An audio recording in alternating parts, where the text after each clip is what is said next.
All right. All right. Let's do this. Congratulations on this great debut. Oh, thank you, man. How are you feeling about it? A year past. You've sat with it. You've played it.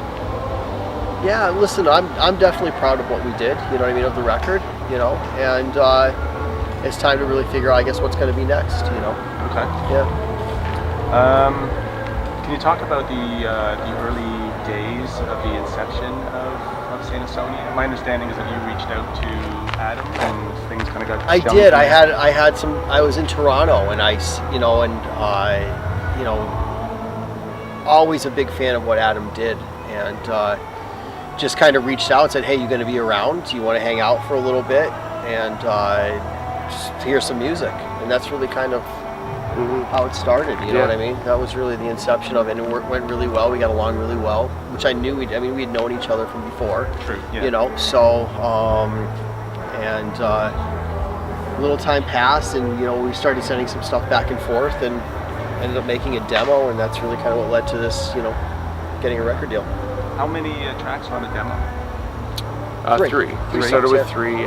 Just in the studio, recorded 3 tracks with Johnny K in Chicago, and just to sort of get a vibe from the label and from management and all that, and see what people thought about it, and they liked it. So are you usually in the room when they sit and listen to stuff? No.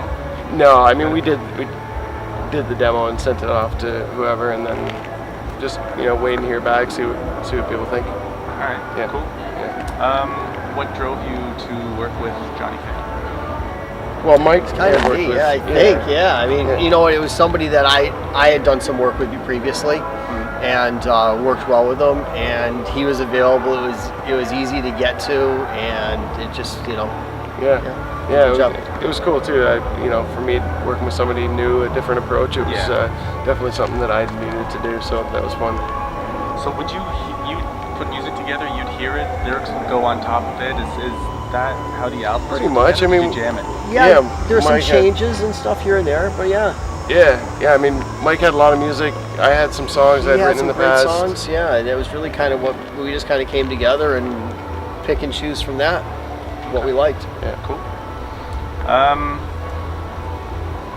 How has this past year been for you? I mean, if you can look at it in sort of rear view mirror, would you call it a success? Were you surprised by anything? Some of the moments that you've been in front of large crowds? Yeah, I mean, there's been a lot of great, a lot of great things have happened to this band for sure. We're building this band from the ground up, sort of. Of course, we all have the backstories from where we came from and all that, but to us, we're still trying to make Saint Asonia, a household name, and that's. But this year has been great for that. We've been on a lot of great tours. We went to Europe, and we played in Russia, and it was amazing over there. So it's so far so good. It's going well, and we just hope that continues, and we're going to try to continue that. You had alluded to following it up. Do you have any insight onto what that's going to look like in the coming year or two? There's songs going back and forth, trying to figure out exactly what it's going to be. But I mean, it'll be sooner than later, I suspect. Okay. You know what I mean? There's definitely, it really seems like kind of like the next step is to just, try to get another record done, I think. I don't have any concept of how long it took you to actually put the whole album together. Was it months? Pretty quick. A year? It was pretty quick. It was, what is it? It was like May of 14, right? That we started writing. Yeah, it might have even been later than that, because we did it the summer of 14, I think. Oh, that's right. January of 15, we were in the studio. Yeah, so we did the record in like 5 weeks, I think. Yeah, once we got in the studio, it took about 5 weeks. When you're in the studio, it takes about that. So it all depends on how much time you basically spend songwriting and doing pre-production. And we had the songs pretty much written, and then we didn't really do any pre-production. We went into the studio and just laid it down. There's a nice mix of hard aggressive rock and sort of more somber ballads on the album. Yeah. And I'm finding I'm going to the ballads. Oh, I cool. waste my time, and I like try to catch up with Leaving Minnesota. Oh, nice. Yeah, awesome. The last song. Awesome song. Oh, thank you very much. I didn't get to see you play. Did you perform either of those? No, we didn't. Actually, we didn't. In these things, you kind of keep it a little bit more energetic when you're playing for a half an hour. Right. Yeah. You know what I mean? Yeah. in a longer set, you kind of, I mean, it seems like, you know what I mean? Yeah, for sure. When hate breeds following you don't want to play waste my time, Yeah, you okay. know what I mean? Which is, I wondered. It is heavy yeah. Montreal after all. Yeah, exactly. What would you say is each other's strength now that you've worked with each other and put music together? Well, I mean, I think my strength, the thing that always drew me to Adam was, I mean, just the, you know, the quality of his voice. I mean, I just always loved his voice, and, you know, lyrical and melodic content. I mean, that's, you know what I mean? That's what really, I was just always, you know, a big fan of that. And I mean, you know, it's pretty, honestly, I really respect Mike's guitar playing, and obviously he's one of the best, and to be best in a band playing now. This guy's. Well, I don't know, but Mike is certainly one of the best, you know, the best guitar players. Obviously, the best guitar player that I've ever worked with. So, Nice. yeah, I mean, it's just, it's great. I think for both of us and the whole band, we respect each other musically, you know, where we've been and what we do, and so yeah, it's really cool. Can you describe yourselves as teenagers? As teenagers? Yeah. Pretty much like this. No, I mean, I don't know. I mean, I was more of a, I mean, I didn't really go to school a lot. I did go to school a lot, but I didn't spend a lot of time working. Like, going to school and graduating stuff wasn't high on my priority list when I was, you know, so I just kind of focused on music and doing my own thing. I think we're a little opposite that way, I think. Well, no, and it was weird because in high school, I'd play guitar 10. I'd get up at 6 and play guitar for 2 hours before I went to school. Then, yeah, we did. You know what I mean? And I'd try to find, you know, 10 hours in a day to try to play guitar. Yeah. You know, it was after that I went to college, when the music thing, I had a couple of things that kind of let me down. I said, well, I'm going to get my degree, and I got to, you know, went to college. Right. So, you know, high school was definitely spent. My friends stopped calling me to go do anything. Yeah. So I just say no because I was going to practice. What's your all-time favorite snack food? Wow. That was a completely random out of left field question. All-time favorite snack food.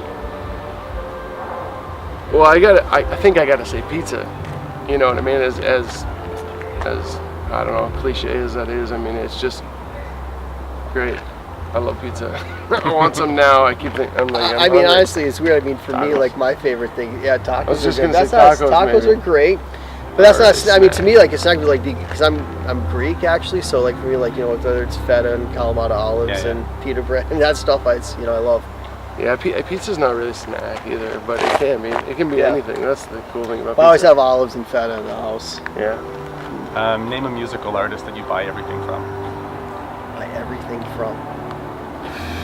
Deftones. Jeff Buckley. Nice. A concert that changed your life.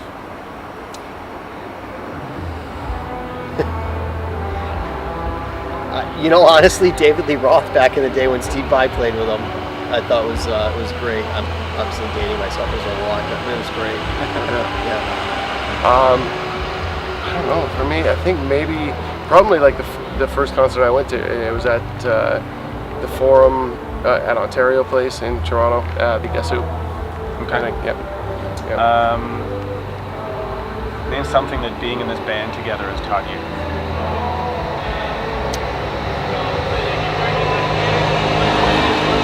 I don't know. I mean, right now we're still, this band's so young, you know.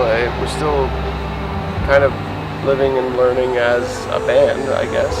I think the one thing, I guess, you know what, I guess I'd say the one thing that taught me is that, you know, no matter where you come from, I mean, if you start something new, it's still starting over.